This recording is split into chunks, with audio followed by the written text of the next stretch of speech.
maybe in the last, I'm not great with like timelines like that, but maybe like 5 years ago, there was this thing about like participation trophies and over celebrating. And now I feel like there's like the pendulum swinging the other way, and let's not celebrate those things. How do you kind of find that balance between celebrating a kid, but then being able to Yeah. move on and not, you get what I'm trying to say, not Yep. building them That, up too much. yeah, that's a great question. Um, and so I I guess I'm kind of in between. Uh, we have our banquet. I'm thinking about my banquet that's coming up in a week and a half, right? And we have to write down who's getting a varsity letter and who's getting the outstanding wrestler award and the most improved and all these things. Um, I don't think we should give away trophies, but you know, I've heard of programs who, you know what, you're not getting a varsity letter unless you've won 10 matches at the varsity level, or you've gone to 5 varsity A tournaments or something like that.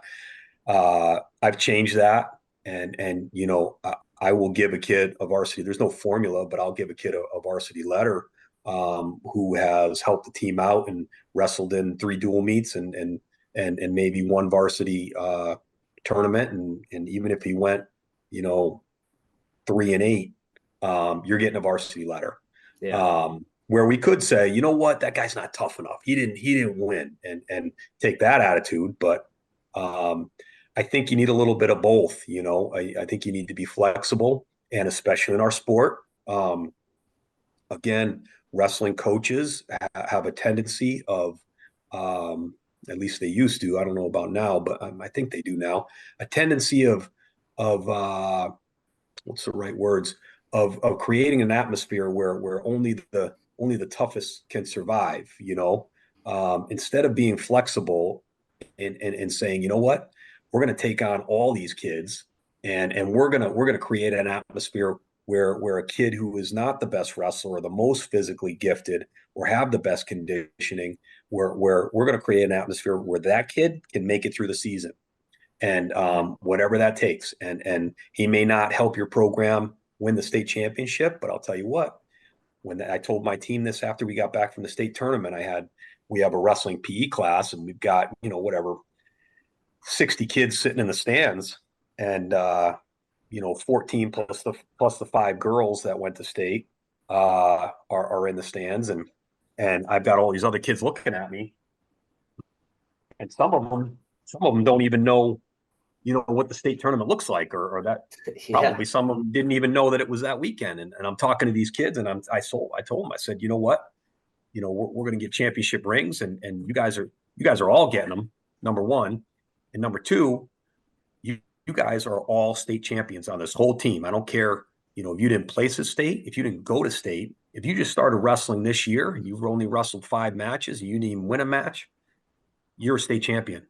And when you're an old guy like me, and you're 50 years old, and you're out somewhere with your friends, and they start talking about something and wrestling comes up, you better be telling those people you were a state champion with Poway High School.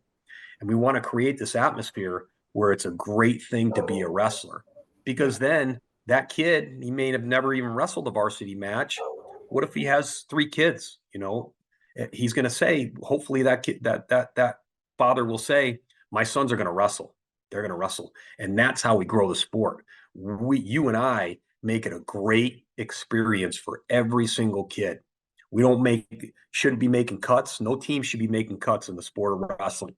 Every kid should be allowed to wrestle. And then not so much like you're getting a participation trophy for doing nothing, but we have to celebrate those kids too, that made it through. And at my banquet every year, I tell everybody out there, I say, I almost respect those kids that never saw the light of the varsity A lineup more than I do the kids who are placing at state and winning state championships, because they're getting absolutely no notoriety for it.